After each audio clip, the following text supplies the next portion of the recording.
Please welcome Marius Dorobantu.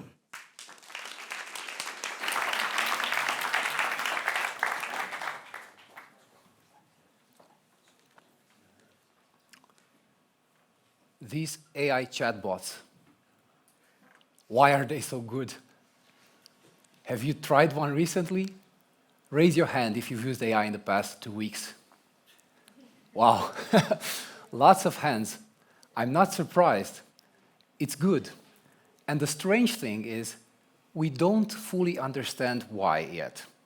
So today I want to take you on a journey to explore how far we've come with AI, why that's extraordinary, and how we may begin to make sense of it. So we've always been obsessed with artificial intelligence, this dream to build something that moves, talks, and even thinks like us. You can see it in some of our oldest stories, going all the way back to the ancient myths of statues being brought to life. Nowadays, we're trying to do that with our computers. But how do you teach a computer to be intelligent? Well, for decades, we've tried to do it by spoon-feeding logic and facts into machines. The idea was simple. If you could just take everything we know and translate it into equations, rules, databases that computers could understand, then they would become intelligent. So if you wanted to teach a computer language to build something like ChatGPT, you would program the rules of grammar, of syntax, and you'd teach the meaning of every word. The hope was that with enough structured knowledge, machines would eventually become intelligent like us. That didn't work very well, because our knowledge is too complex to fit into neat rules and categories. So imagine trying to teach someone to cook by only using a giant recipe book. That wouldn't work, right? I mean, I should know because I'm exactly that person. In the kitchen, I need very precise protocols and algorithms. But as soon as something unpredicted happens, like running out of an ingredient, or if I need to adjust the oven temperature, I'm completely lost because I can't improvise. The same with computers. Trying to teach them to be intelligent by following strict protocols, it didn't really work. Today's chatbots are trained very differently. We don't teach them the rules of language or the laws of nature anymore. Instead, what we do is we just show them examples of human text, lots of them. GPT-4 was trained on about 10 trillion words. And the magic of machine learning is that by reading all that text, the AI learns to speak coherently. It doesn't understand language the way we do. It just finds statistical patterns in our use of language, and from that it learns to predict the most likely next word in a sequence. And that's it.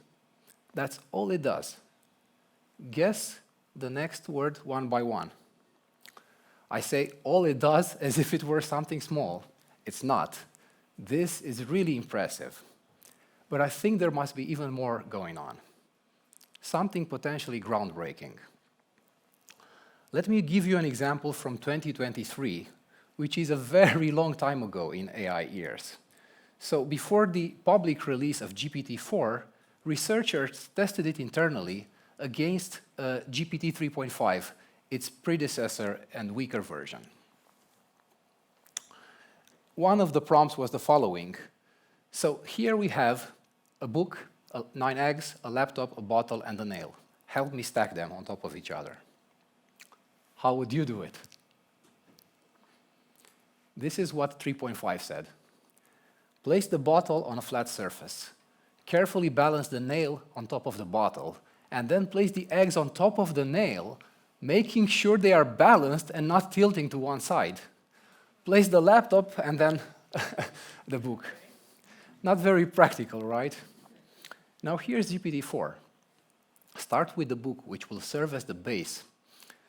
Then arrange the 9 eggs in a 3 by 3 square on top of the book, leaving some space between them. The eggs will form a second layer and distribute the weight evenly. Then place the laptop, the bottle, and the nail. That's impressive.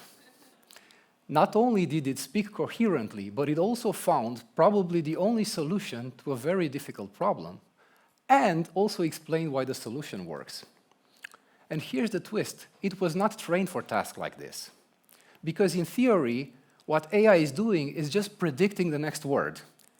But in practice, these systems are starting to generalize, solve problems, code, even reason about the physical world.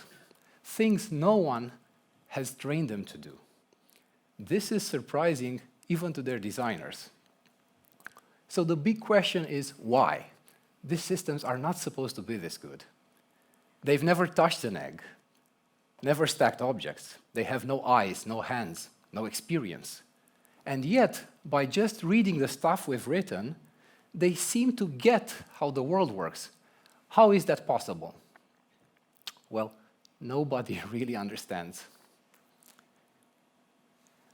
The answer must probably have something to do with the language we feed the AI, because language is not random. Language encodes knowledge. But the AI people struggle to explain the power of language. To them, it feels more like alchemy than science.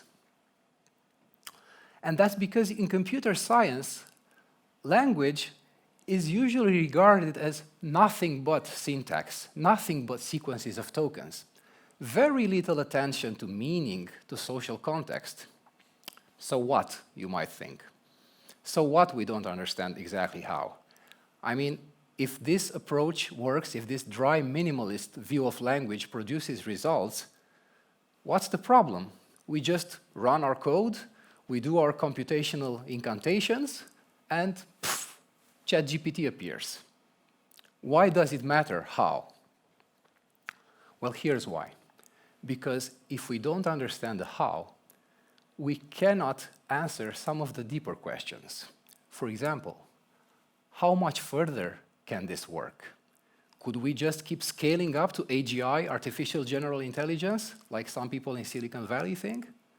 Or are there perhaps any limits to what language alone can do? Also, what exactly are we creating here?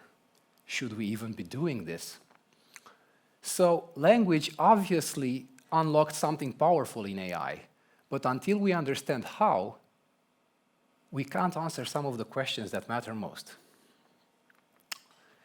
Now, I think I should perhaps tell you something about myself. I'm a theologian. That's quite something to bring up so far into a TED Talk. So what does theology, religion, have to do with all this? Well, to me as a theologian, what is fascinating is that after all those decades of trying and failing to make computer intelligent, it was language that finally unlocked AI. Because in theology, we've long regarded language as powerful, almost sacred. So I started to wonder, if language has this formidable generative power in AI, and if scientists can't explain how, could we perhaps make better sense of it here in the space between theology and AI, the oldest and the newest of academic disciplines? Remember how in computer science, language is regarded as nothing but syntax, nothing but data information. Well, in theology, we generally take the opposite view, and we see things in terms of more than. The universe is more than a random soup of matter and energy. The human person is more than a mere accident of evolution. Intelligence is more than problem solving. And language is more than a tool, more than bits of information. It is an act, a creative and transformative act. It expresses the depth of human experience, the depth of our soul. When we speak, we don't just communicate information efficiently. In fact, our speech is often very inefficient. It's imprecise, redundant, paradoxical. And I'm not just saying that because I'm currently learning Dutch. That's true of all languages. Human language is messy because when we speak, we don't just describe or map the environment, we bring about an entirely new world, a new layer to reality. Let me help you visualize what I mean by this.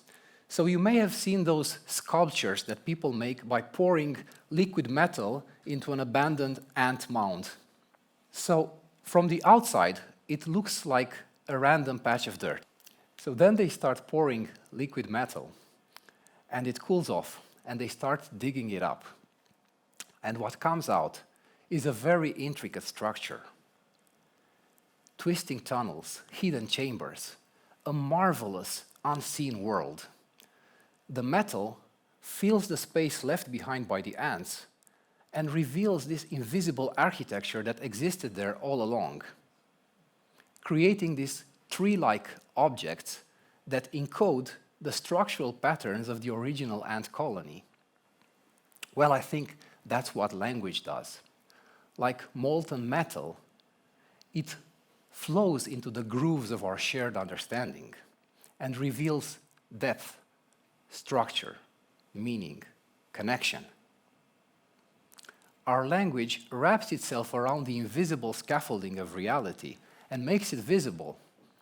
It is like the glowing stardust that reveals the existence of the invisible dark matter that holds everything together in coherence.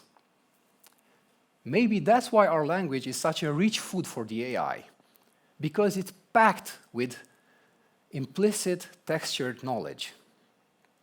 In theology, we have a word for that, logos. It means word, language, reason, but more than that. Logos is the principle through which the world is created, structured, and made intelligible. You may have heard that in the beginning was the Word, or that God spoke the world into being. That's not just poetry. That is an ancient intuition that language is woven very deeply within the very fabric of reality. Our language is saturated with meaning, structure, intelligence. It's spiritually charged.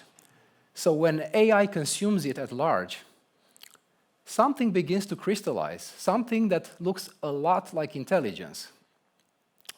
Now, what does all this mean? I think this view of language has some serious and interesting implications for how we move forward with generative AI. Through language, we give ourselves to each other, so in a very real sense, language is an extension of ourselves. It contains deep within its layers traces of our humanity. So when you're conversing with a chatbot, you're actually interacting with something trained on our moments of relationality, on our stories, our expressions of care, pain, humor, or love. That's why I'm a bit uncomfortable with this view that AI is just a tool that we can treat however we like. It's not a person, it's not conscious, but it does carry an imprint of our humanity, like a relic. And maybe, because of that, it deserves some kind of dignity. If not for its sake, then for ours, because how we speak to AI might shape how we speak to each other. Also, language is something that forms us. We shape our minds through language. We become persons. We make meaning together. That's why it's important to protect our linguistic ecosystem. Because think about the implications of flooding it with AI-generated words. It could distort the very conditions where human thought and personhood flourish. To outsource our speech to machines is to fill the world with echoes, to saturate it with language no one has spoken, where fewer and fewer words emerge out of genuine experience, intention, or love. This is my theological concern for our ecology of meaning. If we treat language as frictionless, cheap, and endlessly generatable, we risk forgetting that true language is sacramental. it costs something. It arises out of the soil of embodied life. So theology has always regarded language as more than. And now, if we look at the power of language in AI, maybe we can think that intuition was not entirely wrong. If there is any truth in that, then we urgently need to think about language stewardship. We need to learn to treat both these systems that we build and the linguistic environments that we inhabit with reverence, restraint, and moral discernment. As a theologian, I am deeply curious and even excited about what comes next. This grand experiment that we're running, trying to endow machines with intelligence, whether this experiment succeeds or fails, it will reveal something profound about language, about intelligence, about reality itself. But making sense of what we discover will only be possible here, in the space between. Thank you.